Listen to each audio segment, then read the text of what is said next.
Bem-vindos ao Tranquilamente, um espaço que nós vamos conversar de uma maneira leve e profunda sobre comportamento, emoções e bem-estar.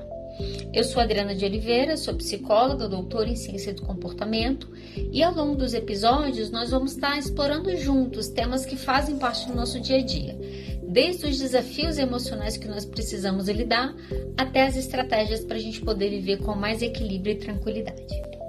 Vamos falar hoje sobre dependência emocional. Então esse é um assunto que vira e mexe a gente vai escutar falar, né? As pessoas têm falado muito sobre isso. Principalmente quando a gente fala de dependência emocional, provavelmente você pensou numa amiga sua, numa conhecida sua. Infelizmente, acaba que a gente tem mais relatos de mulheres em relação a isso. Já vou te explicar até por que isso aqui pode acontecer. Olha só, quando a gente fala de dependência emocional, vamos entender e eu quero fazer uma diferenciação aqui que eu vou levar para o resto da live comigo. Olha só, dependência versus autonomia. Quanto mais dependente eu sou de alguma coisa, mais eu preciso daquilo. Quanto menos dependente eu sou, significa que mais autônomo eu sou. Então, mais autonomia eu vou ter. Eu vou trabalhar esses dois conceitos, tá? Para vocês entenderem quando eu faço essa diferenciação. Quando nós nascemos quantos por cento dependentes? 100%. A gente não conseguia produzir a nossa comida, a gente não conseguia nada. A gente precisava 100% dos nossos pais. Para quê? A gente precisava deles para comer, a gente precisava deles para tomar banho, para estar limpo, para ter médico. A gente precisa 100%. Olha só, quando o ser humano nasce, nós somos o animal que nascemos 100% dependentes dos nossos progenitores naquele momento. À medida que nós vamos crescendo, então nós vamos nos desenvolvendo, nós vamos ganhando autonomia. E à medida que eu ganho autonomia, eu vou deixando de ser dependente. Então, daqui a pouco você vai ser ensinado a comer, então daqui a pouco a criança começa a comer sozinha, ela não precisa mais dos pais para aquilo, então ela tem autonomia para manejar lá os talheres dela. Ela vai crescer mais, daqui a pouco ela tá tomando banho sozinha.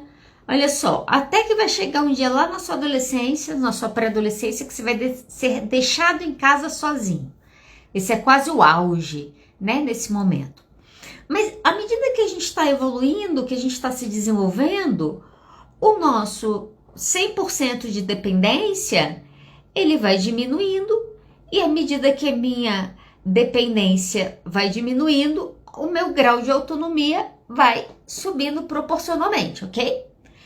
Quando você, na teoria, se torna um adulto, na teoria significa que você se tornou uma pessoa 100% independente. Você agora é autônomo de você mesmo, você tem autonomia sobre a sua vida.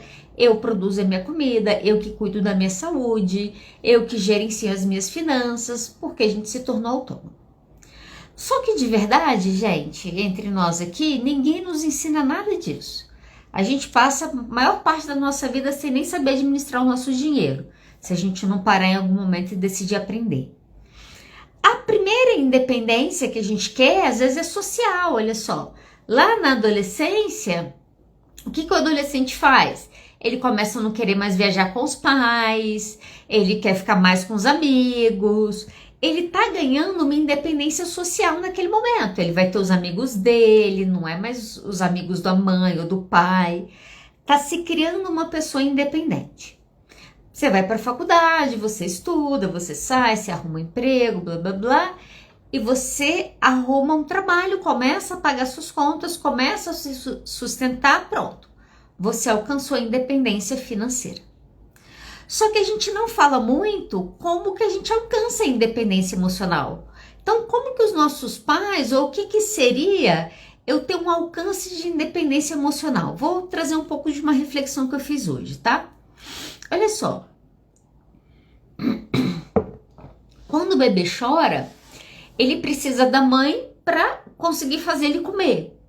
Ele precisa da mãe para tudo. Quando ele tá com medo, ele também precisa da mãe. Por quê? A presença da mãe acalma aquele bebê que está nervoso. Nesse momento, o que está acontecendo? A regulação emocional desse bebê é feita pela mãe. Vocês conseguem entender? Já viu um pai meio desesperado com uma criança chorando muito e o pai balançando essa criança? O que esse pai está tentando fazer com essa criança? Está tentando regular essa criança emocionalmente. Essa criança veio por uma desregulagem emocional, ela está num grau de estresse muito alto, ela está chorando muito. Esse pai vai começar a fazer algumas coisas e essa emoção da criança vai assentando nela. Olha só, o que a criança, olha que interessante, o que a criança deveria descobrir nos pais logo cedo? Que esse pessoal aqui me ajuda a regular minhas emoções. Então, quando eles estão perto, seja lá o que eu estou sentindo, eu consigo que aquilo seja minimizado. Se eu estou sentindo frio, daqui a pouco ele chega com a coberta. Se eu estou sentindo fome, ele providencia comida. Qualquer alteração no nosso estado emocional, fisiológico no início da nossa vida, quem regula são os nossos pais. Quando nós somos bebês, 6 meses, 1 ano, 2 anos, não tem como fazer regulação emocional. Você não fala para o menino de 2 anos que acabaram de roubar o brinquedo dele e ele quer morder o colega, na verdade já está indo em direção e você fala, calma, para 1 minuto, respira. Existe, a criança não tem capacidade de fazer isso. Ela vai aprender a fazer isso, mas ela ainda não sabe, ok? Só que à medida que a gente vai se desenvolvendo, a gente vai passando por alguns probleminhas na nossa infância. Eu quero te dar só alguns exemplos de contextos que vão gerar dependência emocional. Então, olha só. Tem uma questão de comunicação nas famílias, de maneira geral, que são comunicações que a gente fala de comunicações dúbias, ou comunicações de duplo vínculo.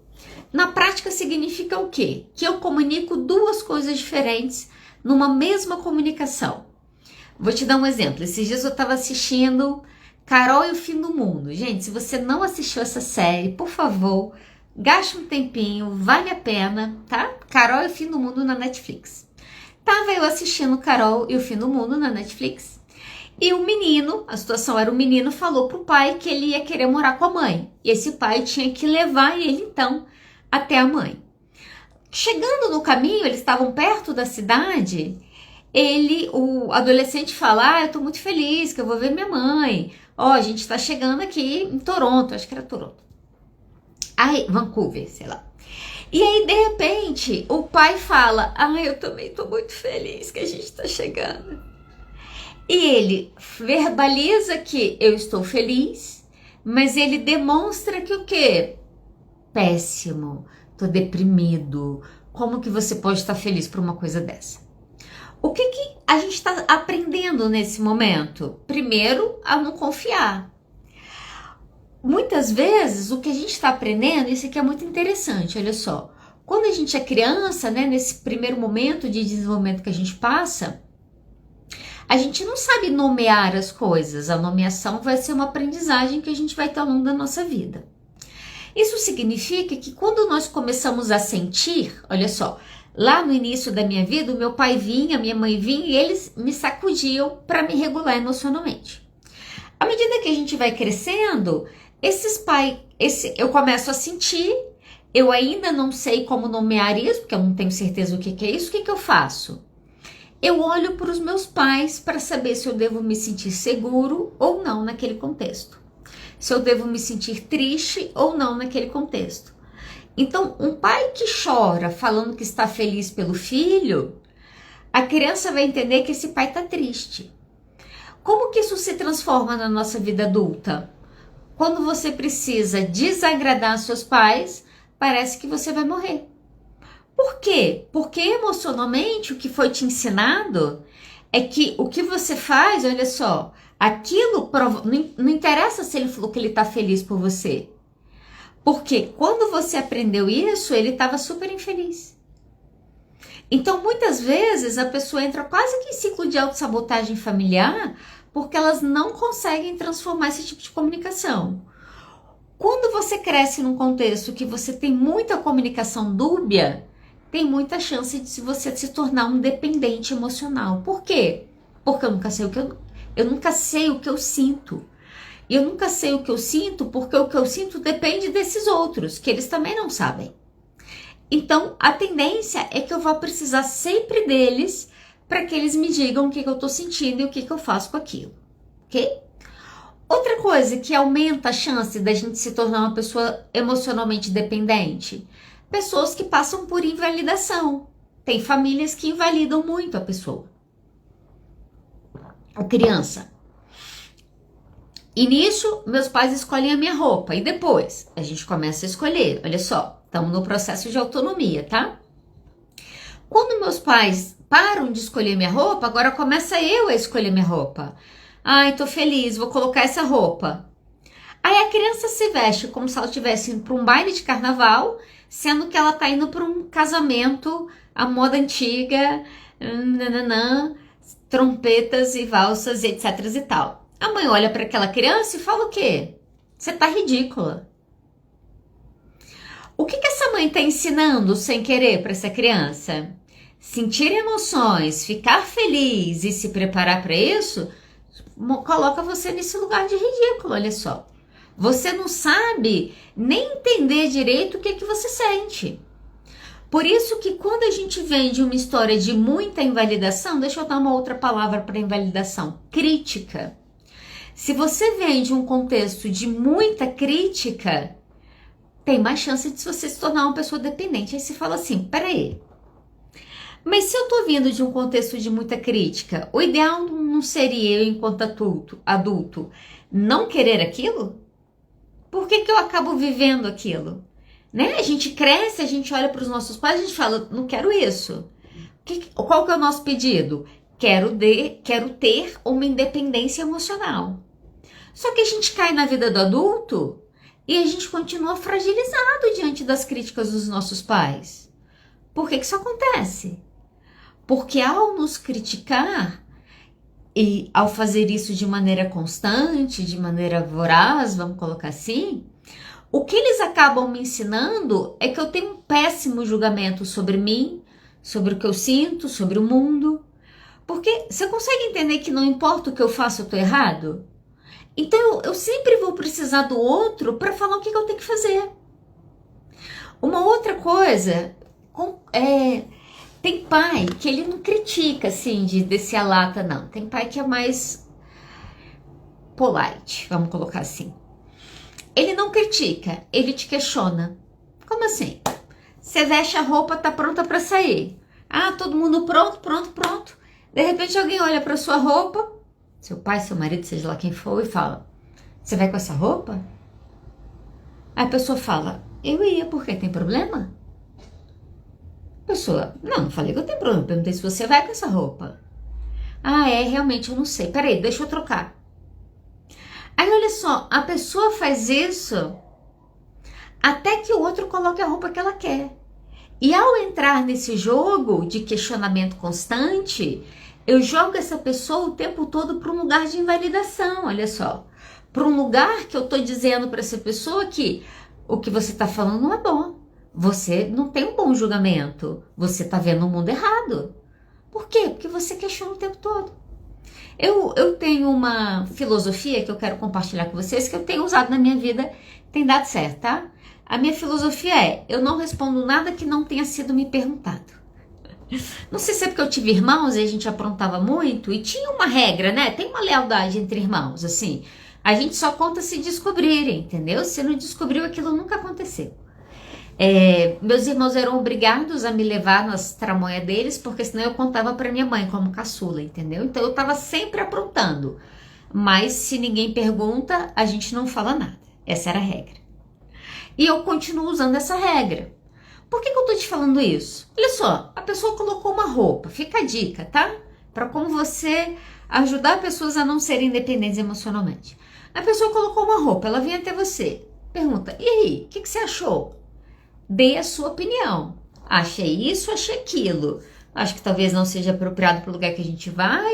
Acho que tá boa, não gostei. É uma opinião sua. A pessoa te perguntou a opinião dela. Você pode dar a sua opinião. A pessoa chegou, vamos sair? Vamos. Vamos embora? Vamos. Ela te perguntou? Não. O que você faz? Você não fala nada. O problema é que no jogo da manipulação não é assim que acontece. Então o que eu faço? Eu não sou uma pessoa crítica. mas eu te questiono o tempo todo. Aí você tá pra sair, olha pra pessoa, você vai com essa roupa? E eu quero dar uma dica, se algum homem te perguntar se isso aconteceu com uma mulher, né, ou mesmo com um homem, pessoa te perguntar, você vai com essa roupa? Responde, por que você quer usar? Né? Se a pessoa quiser usar, você pode até chegar numa negociação com ela.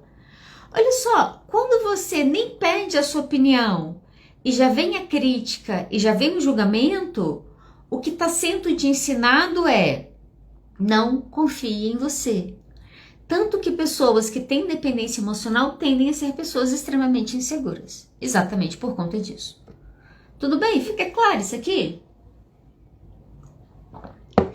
Olha só. Esse contexto de muita invalidação, deixa eu te dar um exemplo. Lembrei de um exemplo aqui de uma pessoa que uma vez ela me contou isso. Ela passou por muitas violências com a mãe, de diferentes maneiras. E nesse processo, que ela estava passando por muitas violências, ela começou a lembrar de uma específica que a mãe fazia. Que era o quê? Ela estava entrando na adolescência, por volta ali dos seus 12 anos, 13 anos. Ela ia comprar uma roupa, então já tá na hora, né? Para adolescência você tá comprando a roupa, então ela ia com a mãe comprar roupa. Aí a mãe falava, escolhe a roupa que você quer. Ela escolhia a roupa, ela perguntava, o que você acha, mãe? Ela falava, tá ótimo. Ela falava, tá bom. Aí ela comprava a roupa. Quando ela colocava a roupa para ela sair, a mãe dela perguntava, você vai com essa roupa? Ah, porque eu acho que essa roupa não ficou legal em você. Gente, se alguém fizer isso comigo aos 43 anos, ou fizer com você aos 30, você vai falar, você tá em surto? Você quer algum remedinho? Porque não faz sentido nenhum. Como assim? Você sai comigo, você escolhe a roupa, eu vou colocar a roupa e você critica a roupa que eu tô usando? Não tem lógica isso. Para pessoas adultas racionais. Agora imagina uma menina de 12 anos, 13 anos. Que mundo é esse ainda? Esse mundo é nada ainda, esse mundo está começando a acontecer. O que está sendo ensinado para essa adolescente? Você não sabe escolher. Se eu não sei escolher, eu preciso de quem? Eu preciso do outro. Então, eu preciso do outro para escolher minha roupa, eu preciso do outro para fazer as coisas por mim, porque eu não sei fazer. Eu não tenho autonomia.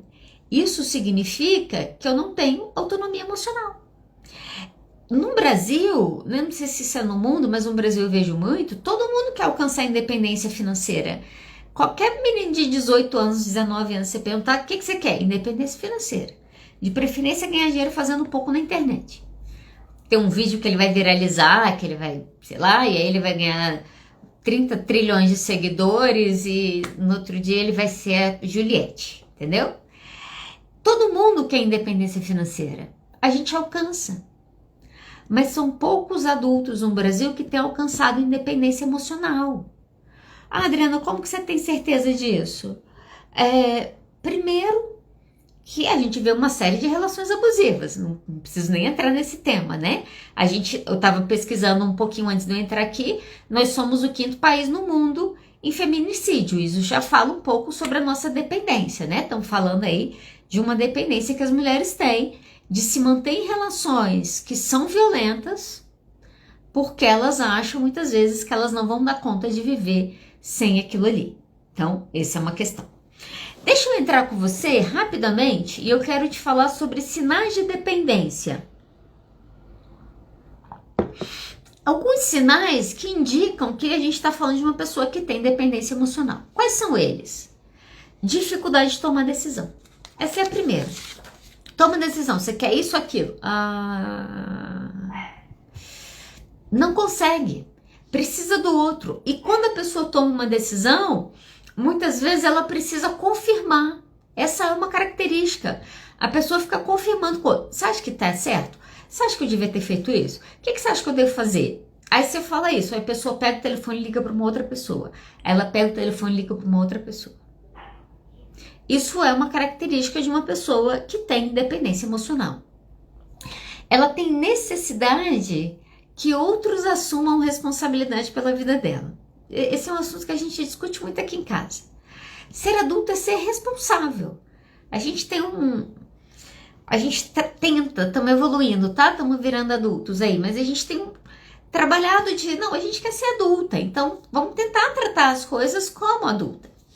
E aí, uns 15 dias atrás, eu acho, eu tava revoltada, gente. Foi um domingo que eu tava com a pá virada. E porque é um absurdo isso que tá acontecendo, e falando mal de gente, falando mal de um monte de gente na internet, e eu indignada. Aí eu virei e falei assim, sabe de uma coisa?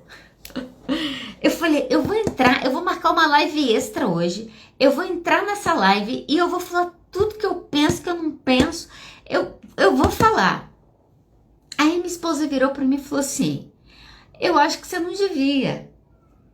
Eu acho que você não devia. Aí eu virei e falei assim, aí fiquei brava assim, saí meio brava, sabe? E minha cabeça assim, nossa, eu tava com muita raiva, gente, eu tava com uma raiva, sabe quando você tá com raiva e você quer tipo se vingar? Você quer fazer qualquer coisa pra sua raiva passar? Aí passou um pouquinho, minha esposa falou assim, Adriana, eu tava pensando, se você quiser, você pode fazer a live. Aí eu olhei pra ela, falei, posso? Ela falou, pode, mas lembra que aqui é cada um com seus BO. Então, se der ruim pra você depois, você se vira com o que for acontecer. Aí eu comecei a rir, eu falei, talvez seja o ideal eu deixar passar a minha raiva pra depois eu fazer isso. Olha só, isso é você conseguir ter regulação emocional. O fato de você conseguir ter regulação emocional, e fica a dica, quanto maior sua capacidade de regulação emocional, maior autonomia emocional você tem. Porque o que significa quando eu sou dependente emocional? Quando eu me desregulo, eu preciso que o outro venha. Olha só, quando eu choro, eu preciso que o outro cuide. Quando eu tô doente, eu preciso que o outro faça. E é nesse processo que a relação se constrói. Um outro sintoma, vamos colocar assim, é pessoas que têm dificuldade em expressar discordância. Sabe gente que concorda com tudo? Topa tudo? O nome dele ele é um bonzinho do rolê. Você conhece o bonzinho do rolê? O bonzinho do rolê normalmente tem dificuldade de dizer não, tem dificuldade de lidar com crítica, tem dificuldade de expressar discordância em grupo, porque o bonzinho do rolê precisa de aprovação. Quando eu tenho muita necessidade de aprovação, é porque emocionalmente eu ainda preciso de uma pessoa externa que me valide e me regule. Por isso que a pessoa é dependente emocional. Esse é um ponto. A pessoa tem muito problema de autoconfiança, duvida de si, se questiona o tempo todo, não sabe se tem, se não tem. Aí se fala, vai, eu não sei, mas eu preciso. O fato dela ter essa necessidade de essa baixa autoconfiança nela faz com que ela precise muito do outro. Deixa eu te dar um exemplo muito simples para você entender o que eu tô. Um exemplo até besta. Você precisa que alguém te leve no banheiro para fazer xixi?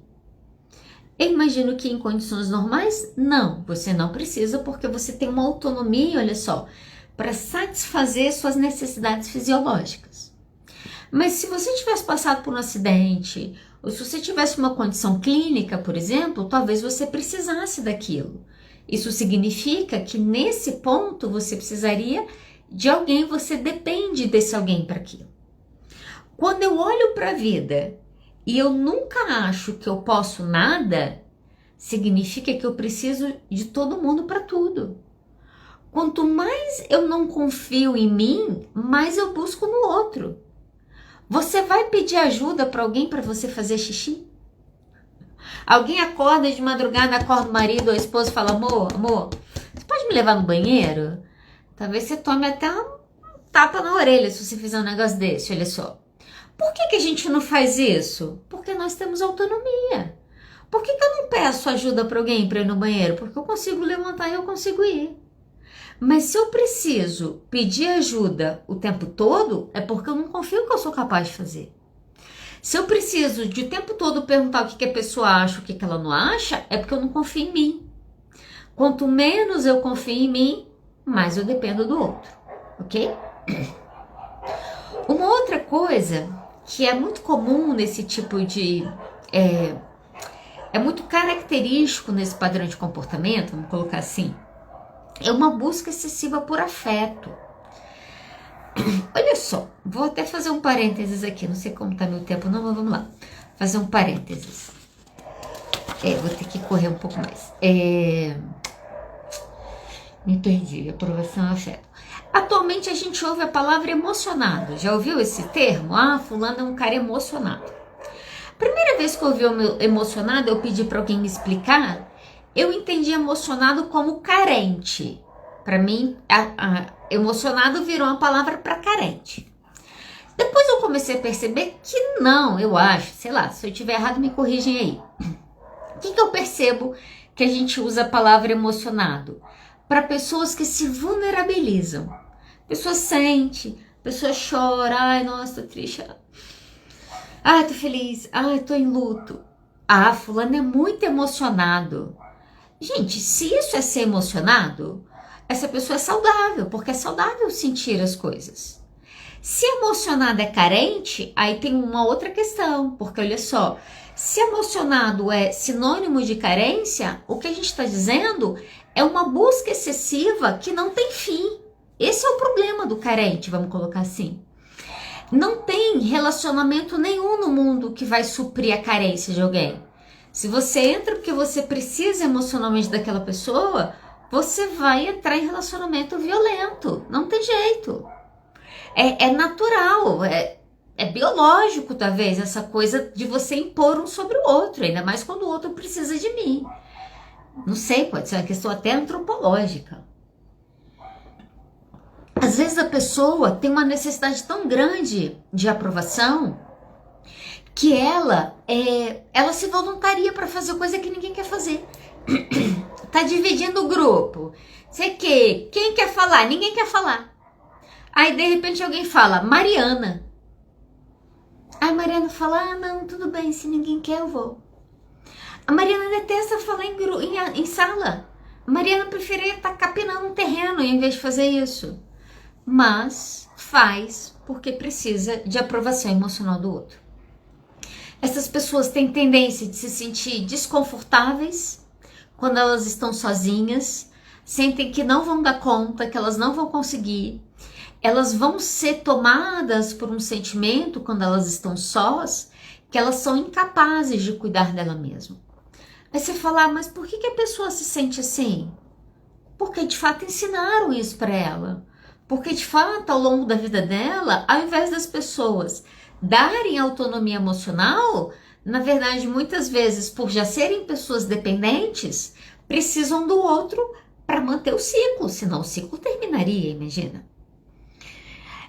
Normalmente, você quer ver uma característica clássica de uma pessoa que tem dependência emocional, tá? Termina uma relação, começa outra. Quanto tempo? No outro dia, se for possível. Por quê? Porque ficar sozinho é insuportável. Olha só, normalmente o paciente que vem emendando o relacionamento no outro fala, olha, como que é estar só?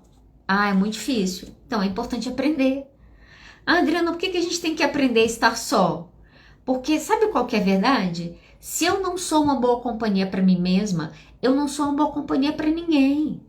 A gente realmente precisa aprender a estar só antes da gente estar com o outro. Isso devia valer para tudo, tá? Não só relacionamento amoroso. Então, às vezes, você precisa mesmo ficar sozinho. Tá com você, tá com seus pensamentos, tá com seus medos, tá com suas angústias. Faz parte, gente, do processo. Lidar com seus dragões aí, internos. E aí sim, entrar numa relação. Pessoas que emendam, normalmente elas têm dificuldade com essa solidão. Ai, não é solidão, é solitude. Não, é solidão mesmo, gente. Quando você termina um relacionamento de muitos anos, até o barulho incomoda. Qual barulho? O silêncio. O silêncio é um incômodo. A pessoa tá no barulho há não sei quantos anos da vida dela, como que ela vai pro silêncio? Isso gera muito sofrimento. Por isso que não é incomum essa volta. É muito comum uma pessoa que tem relacionamentos chicletes, como a gente fala, né? O vai e volta dos relacionamentos, você fala, essa pessoa deve ter dependência emocional. Porque de uma certa maneira, o que a gente está dizendo? Por que essa pessoa não dá conta de ficar sem o outro?